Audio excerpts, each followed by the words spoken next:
A powerful tornado touched down in northeastern Arkansas on Wednesday, prompting the issuance of an urgent tornado emergency as the supercell passed through communities such as Lake City and Blytheville. The Forecast Center described the storm as a wedge tornado, a type of twister that is particularly dangerous and wide, which sent storm chasers scrambling to put enough distance between themselves and the violent tornado. The tornado, with multiple vortices swirling around its base, was first spotted just east of Jonesboro and quickly moved toward the Arkansas-Missouri state line. Accompanying the destructive tornado were bursts of light, likely caused by transformers exploding due to the intense winds, which were estimated to have reached nearly 200 miles per hour. Should we go in? Brandon Kopic, one of weather's exclusive storm chasers, tracked the tornado in real time. "It's coming very close to me," You ready to go? Kopic reported. "There is an audible roar with it right now." Kopic estimated the twister was at least an EF3 and showed characteristics of being substantially stronger, which further underscored the danger to residents in its path. Local authorities urgently advised residents to seek substantial shelter during the storm, calling the situation extremely dangerous. Arkansas Governor Sanders said there were reports of storm and tornado damage around the state, with emergency personnel on the ground to help the injured. Local authorities reported at least 24 homes were significantly damaged in Monette and Lake City, with 7 people who were receiving treatment for injuries. The West Side Consolidated School District, which services rural communities in the northeast portion of the state, reported that classes will not be held on Thursday, as at least one of its facilities was damaged during the severe weather outbreak. Power outage tracking websites reported at least 40,000 customers without electricity as of Wednesday evening. Earlier in the day, a separate tornado struck eastern Missouri, prompting firefighters to conduct search and rescue operations north of the small town of Potosi. More than 15 million residents, stretching from the Great Lakes to the Gulf Coast, were placed under tornado watches, with forecasters urging those in the thunderstorm zone to remain alert for potential additional tornado activity. Meanwhile, Lake City and Monette were among the hardest-hit areas, with dozens of homes and businesses sustaining damage. Several power poles and electric lines were downed across the town of Lake City. Craighead County E911 reported that highways 18 and 135 in Lake City and Monette are completely shut down due to multiple power lines, electric poles, and houses across the road. People are urged to avoid the area. The West Side Consolidated School District in Bono sustained damage, according to a school official, and classes have been canceled for Thursday. Cache Fire Chief Morris Watkins said, 2 tornadoes went through about a mile apart. One of the tornadoes damaged Simplot and took out a farm shop. Watkins reported several power poles down on County Road 270 and near Johnson Cemetery. Harrisburg Mayor Justin Kimball reported down power lines on the west side of town. Randolph County Sheriff Kevin Bell confirmed damage on Trinity Road near Black River Technical College and Duck Levee Road near Reno.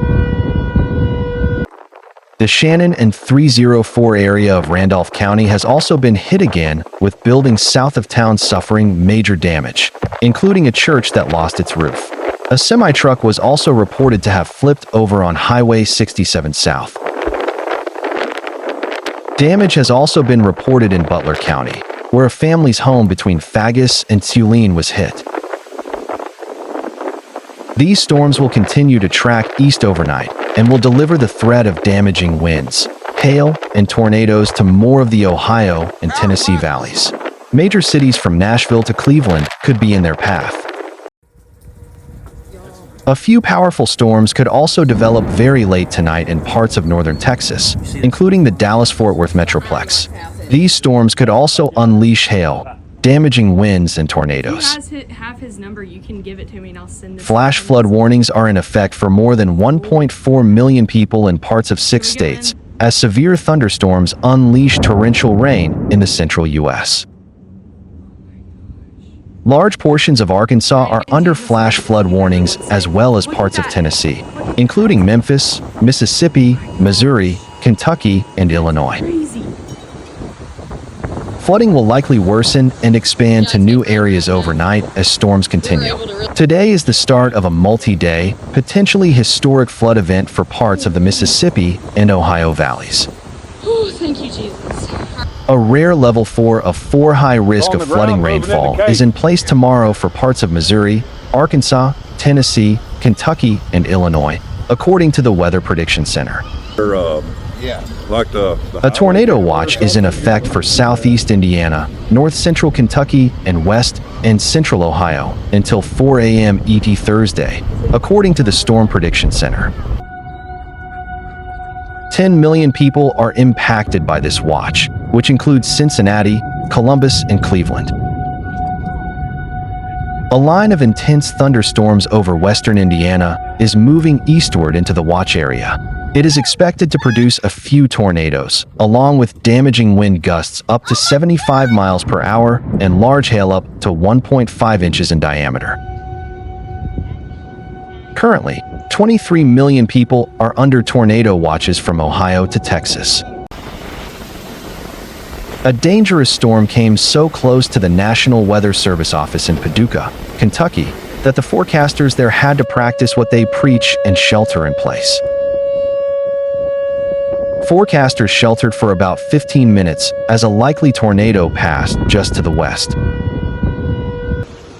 The NWS in Davenport, Iowa, stepped in to serve as backup while the Paducah forecasters protected themselves. We just lost power. NWS offices have protocols in place so life-saving information like severe thunderstorm and tornado warnings don't stop going out when an office is under threat. It's only meant to be a short-term, emergency solution, but the Trump administration's DOGE cuts could make it more permanent for some offices. Yes, dear. Around 800 NOAA employees, including NWS forecasters, were abruptly laid off at the end of February, only for many to be reinstated and immediately placed on administrative leave until the legality of their firing is settled in the courts. The loss of forecasters at an already understaffed agency could lead to some offices doubling up on life-saving work or providing frequent backup for critically understaffed offices. At least 5 houses and 1 power line are down after a tornado ripped through Lake City, Arkansas on Wednesday, Mayor Cameron Tate told local media. The Arkansas Division of Emergency Management has confirmed reports of tornadoes on the ground, Public Information Officer Lacey Knipe. We are working with local emergency management offices for situational awareness and still learning of impacts as they come in. It's early in the event, and we will release more information about potential impacts as it becomes available, Knipe said. A tornado destroyed homes and structures near Potosi, Missouri, on Wednesday, according to state troopers. There were no deaths, and everyone was accounted for, some with minor injuries, the agency said. Timbers from homes, overturned cars and farm equipment, and debris littered the landscape in the aftermath of the tornado. Potosi is located roughly 72 miles southwest of St. Louis. Several drone shots show the extreme damage and debris after a storm ripped through neighborhoods in Owasso, Oklahoma, Wednesday. The damage in the Fairways and El Rio Vista neighborhoods includes parts of roofs, torn off homes, and sidewalks uprooted. Photos also show piles of debris tossed onto the streets. No. Dad's got his guys out here. A warehouse collapsed in Brownsburg, Indiana, on Wednesday after a tornado reportedly hit the building, trapping 1 person inside. Severe weather, spawning multiple tornadoes throughout the Midwest, moved through the Hoosier State on Wednesday evening.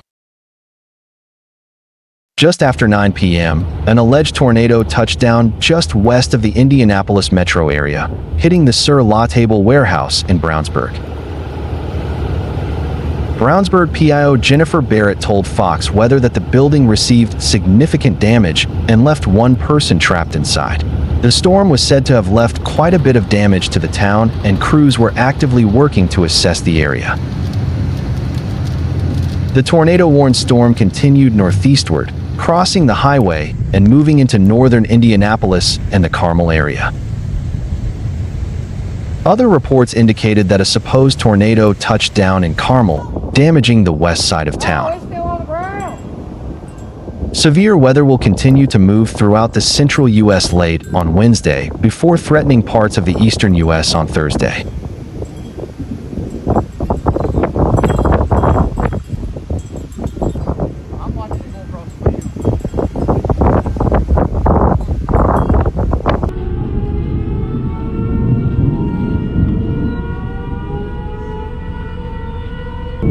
Man, I think it's some good shape on it.